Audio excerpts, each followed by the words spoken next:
book had never been a bestseller. Given the setting, I was surprised to find that somebody had been passing time reading. The paperback was entitled The Age of Murder and Storm. The blurb on the back mentioned Norse mythos and Ragnarok, the end of a Viking world with a terrible winter that covered the earth in ice, when vile crimes were rampant and all humanity lost. I could see how somebody impressionable might get it into their head that we were at the end of time. I was also beginning to see what the nightclub and its owner were all about.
On the occult had been piled on the table.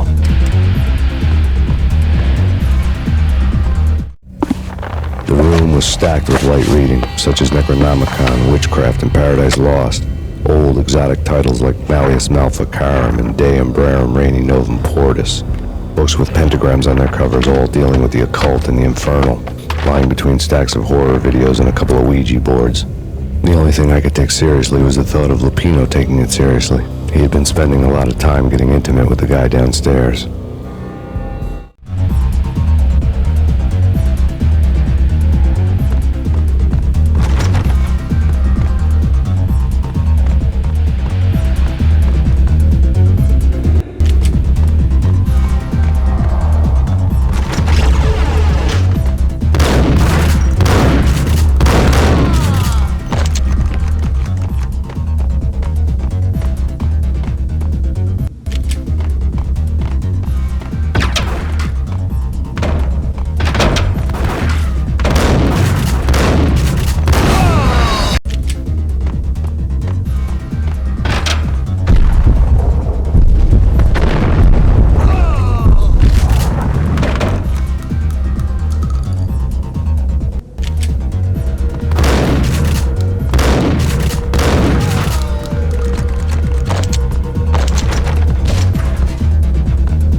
The backstage area led to Lupino's inner sanctum. The hot air inside was like an invisible wall, thick with incense and something else, a sickly sweet smell that made you gag. This was the rotten core of the Big Apple. Lupino lurked somewhere ahead, like a spider at the center of his web, waiting. The vapors in the air started to make my head swim. Torn pieces of a letter lay scattered on the sofa.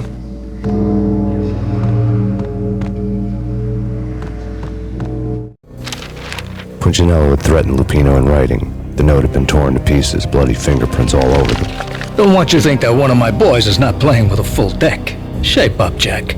We are running a business here. I'd hate to send the trio to strong-arm you. The trio were the Don's notorious henchmen. It was obvious that Lupino hadn't been intimidated by the threat.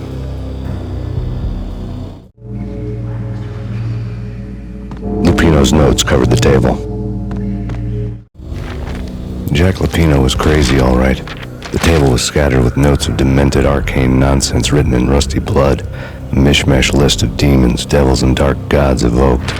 Beelzebub, Asmodeus, Baphomet, Lucifer, Loki, Cthulhu, Lilith, Hera, blood given to you all. He was after that old Faustian deal, your soul for power and fortune. Just sign on the dotted line with your blood.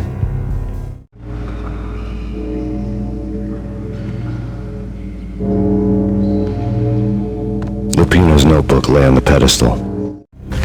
Jack Lupino was crazy, all right. Mythic wolves, let loose to devour the sun and the moon. Lupino is the wolf. I'm Mr. Beast, the big bad Fenris wolf. I'm the end of the world man, wearing the flesh of fallen angels. After Y2K, the end of the world had become a cliche. But who was I to talk? A brooding underdog avenger alone against an empire of evil, out to right a grave injustice. Everything was subjective. There were only personal apocalypses. Nothing is a cliche when it's happening to you.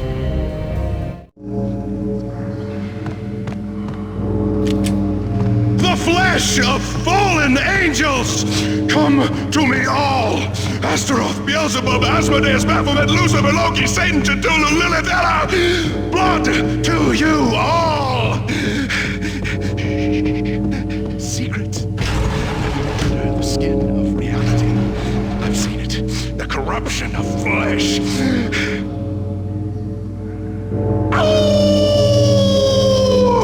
I'm the wolf, yeah!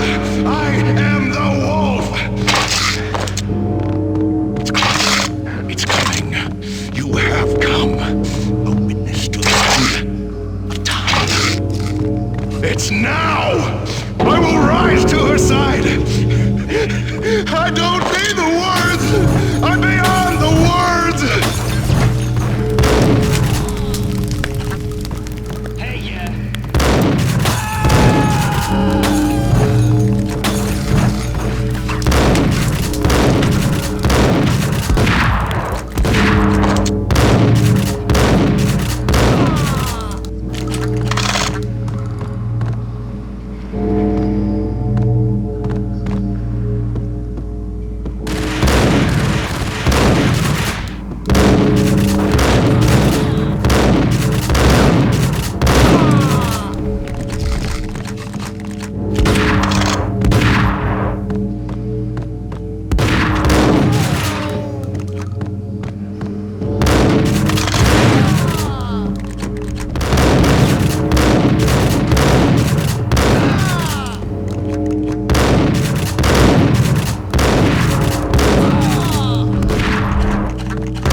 I had known there'd have to be a catch in it somewhere, and this one was the Empire State Building of catches. Lupino was pumped up and dying to go 15 rounds with a mutant alligator. And then he started this spooky monkey talk, straight from a bad dream. Mine. I have tasted the flesh of fallen angels. I've tasted the devil's green blood. It runs in my veins. I've seen beyond the world of skin, the architecture of blood and bow and arrow. Death is coming! She is coming, and hell follows with her. This is the twilight winter. I am ready to be her son. Her time is now, and all who stand in her way must die!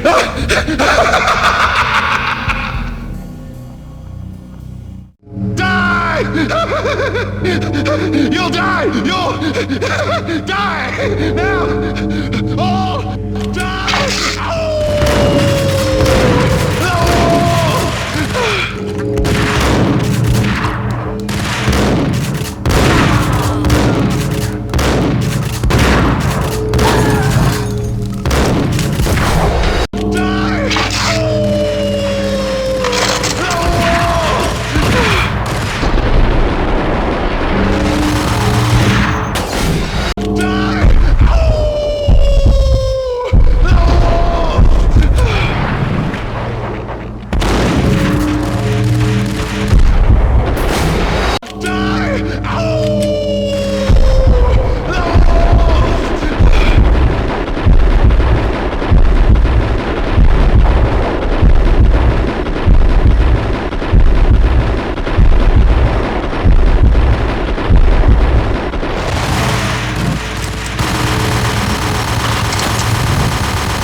Lupino finally went down, I wanted to make real sure he'd stay that way.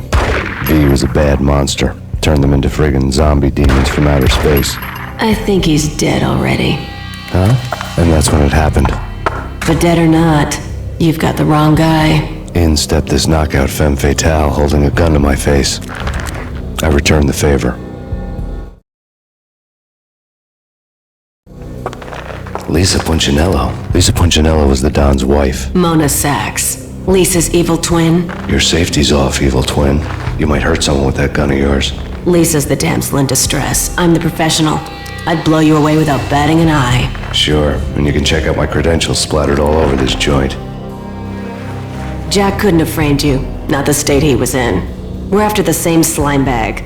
Angelo Punchinello's the one who murdered your friend and framed you with it. You know this for a fact. I've got my sources. I don't have a clue these days. I just shoot them as they come. Who put a contract on the archfiend? This one's mine. I hate the guts of that sadistic wife-beater. Why not pool our bullets for this one? I thought you'd never ask. My finger was starting to twitch. How do you like your whiskey? I'm easy, as long as you don't try to slip me a Mickey. You're a real angel, Max. It was good stuff. Tasted sweet as honey going down. Nothing personal. Can't risk you going berserk and getting Lisa killed.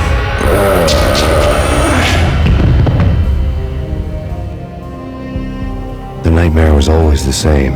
Violent shapes moving in darkness, old and ugly. The killer's mad laughter was a riddle filled with wicked innuendo.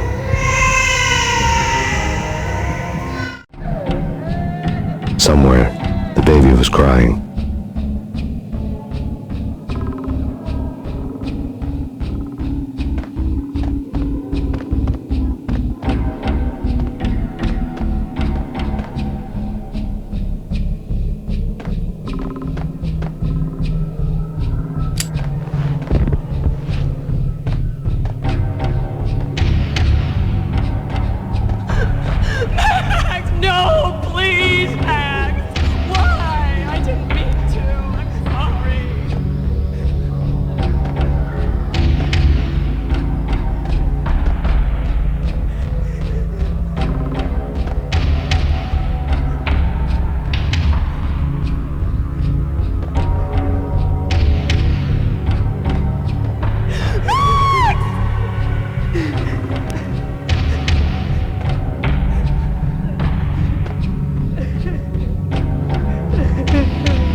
Should've known it when we found you snoring next to Lupino's corpse.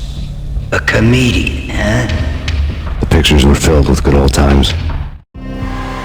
Alex and I had a few moments of glory between us. Crime-fighting comrades, the best in NYPD DEA collaborative team. Good-hearted macho bullshit like that. I would have given anything to have him here as my backup. No such luck. No luck at all.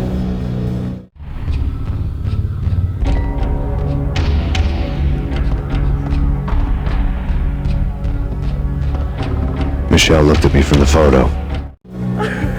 The Payne family, happiness captured in a Polaroid moment.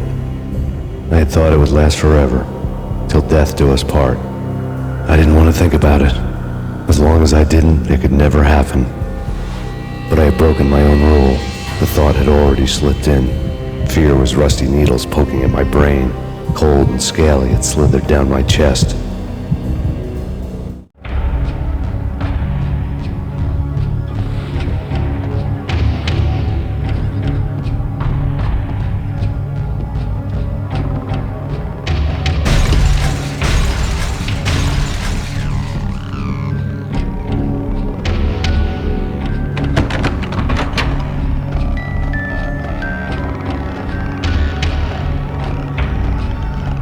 I really love to watch cartoons.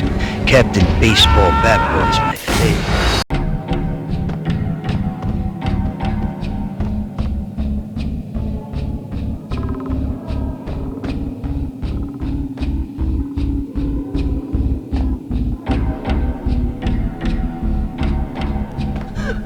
Max, no, please, Max. Why? I didn't mean to. I'm sorry.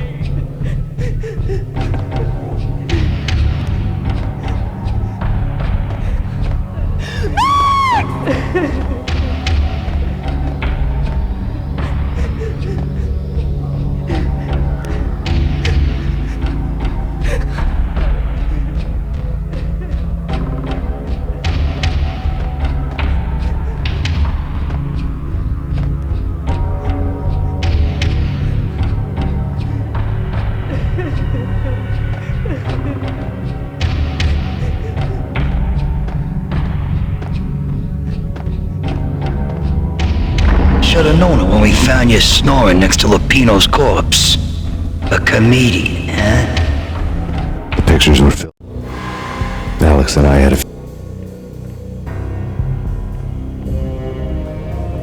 filled with good old times. Michelle looked at me from the photo.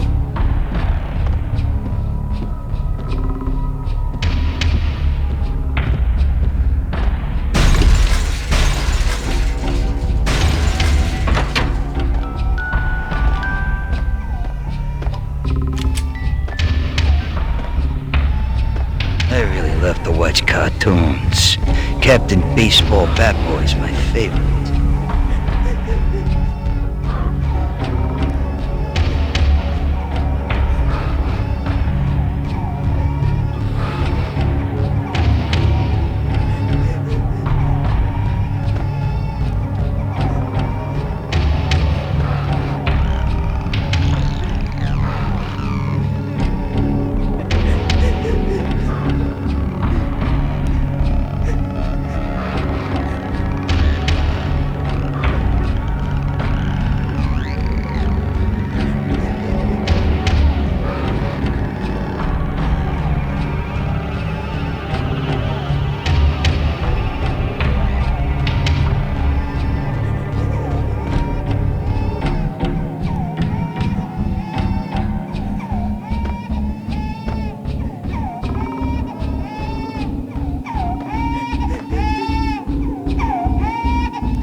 no, please, God, no.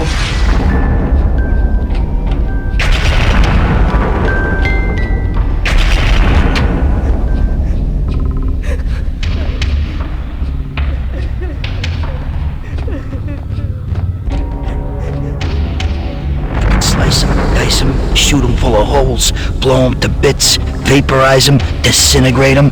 No matter what you do, they'll still be back good as new. Michelle's diary lay on the table. Michelle was working part-time in the district attorney's office. Her diary was open on today's entry, her handwriting all pretty curves. An army dossier found its way to my desk yesterday. Valhalla? Isn't that a Norse myth? Something about Vikings? I tried to tell Max about it, but he was busy, that cute frown on his brow. Guess it's nothing, just a mix-up at the courier service. From now on, I would always find time for her. It was a hollow promise. Too little, too late.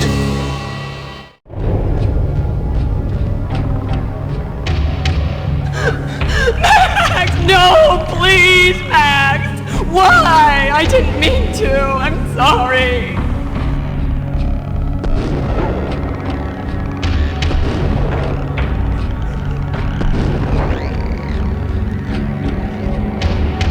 Murderer! You killed her! Nothing like that ever happens in the real world.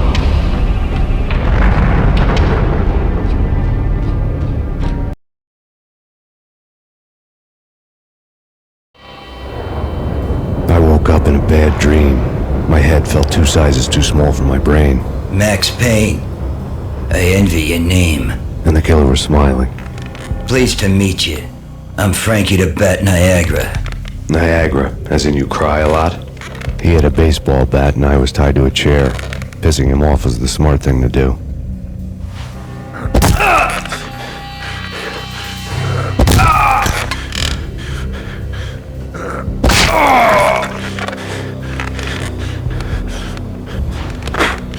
Nothing wrong with a little laugh now and then.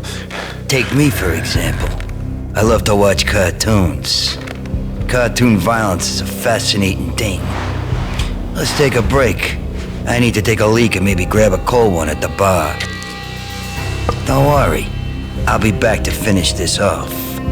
And then, it's checkout time. You play, you pay, you bastard.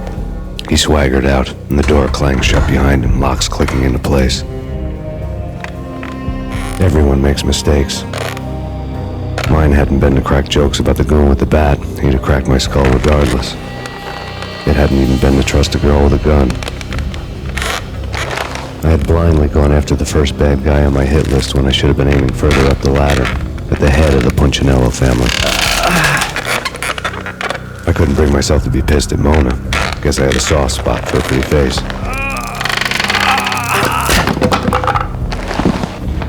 But when somebody decides to play baseball with your head, you tend to get sore. They had dragged me back to the basement of Lupino's hotel. I was beaten, bruised, and blue. I felt like the chair I had broken to get free.